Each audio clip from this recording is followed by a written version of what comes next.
මෙච්චරක් විතර මඩරේ යට වෙලා එක් තරුණෙක් මට දුක හිතනම කාරණාව තමයි මහත්තයෝ ඒක තරුණෙක් අපේ සහෝදරේ පොඩි හාමුදුරු කෙනෙක්ගේ අයි මල්ලි කෙනෙක් මඩරේ යට වෙලා ගහක් යට බෙල්ල ළඟට එනකම් මඩරේ යට වෙලා හිටියා.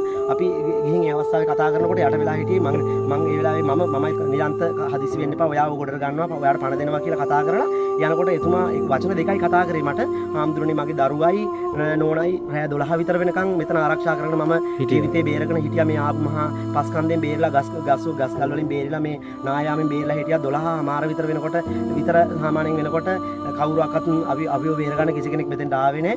අවසානයේදී මගේ දරුවයි මගේ නෝනයි මෙතන නැති වුණා මගේ අතේ ඉඳලා නැති වුණා මම ඊට පස්සේ අතේ අරන් මෙතෙන්ට ආවේ කියලා කිව්වා. මම ඒ අවස්ථාවේදී හැමෝටම කෑ ගහලා මුළු ගමම එකතු කරගත්තා ඒ වෙලාවේ. මේ මොහොතේ එකතු කරගත්තා. මගේ කරේ තිබුණු සිවුර බිමට දාලා ඒ තරුණයා සිවුර උඩින් තියාගෙන අපි තරුණ පිරිස එකතු කරගෙන අරන් ගිහිල්ලා පණ දෙන්න උත්සාහ කරා. නමුත් දුක හිතෙනම කාරණාව තමයි එතුමාත් අර යන අවස්ථාවේ රෝහල් ගත වෙනකොට එතුමාගේ ජීවිතයත් නැති වුණා.